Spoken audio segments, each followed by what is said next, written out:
ልጅ በሆድሽ የተሸከምሽው ልጅ ያለ አባት ምንም ድምቀት የለው። አባት የሚስቱን ጭንቀት ማየት አለበት። አዎ ማየት አለበት እና እሱ መገኘት አለበት ነው ምልሽ። አለ አባት የሚሆን ነገር የለም ምንም። አባት አባት ነው፣ ፈጣሪ ነው። ከፈጣሪ በታች አባት ፈጣሪ ነው። ስለዚህ ይሄ ፍርድ ቤት የምትሉትንም ነገር እኔ መስማትም አልፈልግም ካሁን በኋላ። እዛ ፍርድ ቤቱን ለፍርድ ቤቱ ተዉት፣ ትዳራችሁ ለትዳራችሁ። በቃ ይሄንን ነው እኔ የምፈልገው። ከመቼው ፍርድ ቤት ምን አሮጣችሁ? እናት አባት እያለ ፍርድ ቤት እንዴ?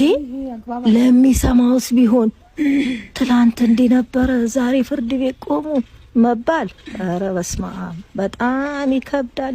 በጣም እኔ መስማትም አልፈልግም። ደግሞ ልጁን የማየት መብቱ ነው። መከራዋንም ማየት ጭንቀቷንም ማየት መብቱ ነው።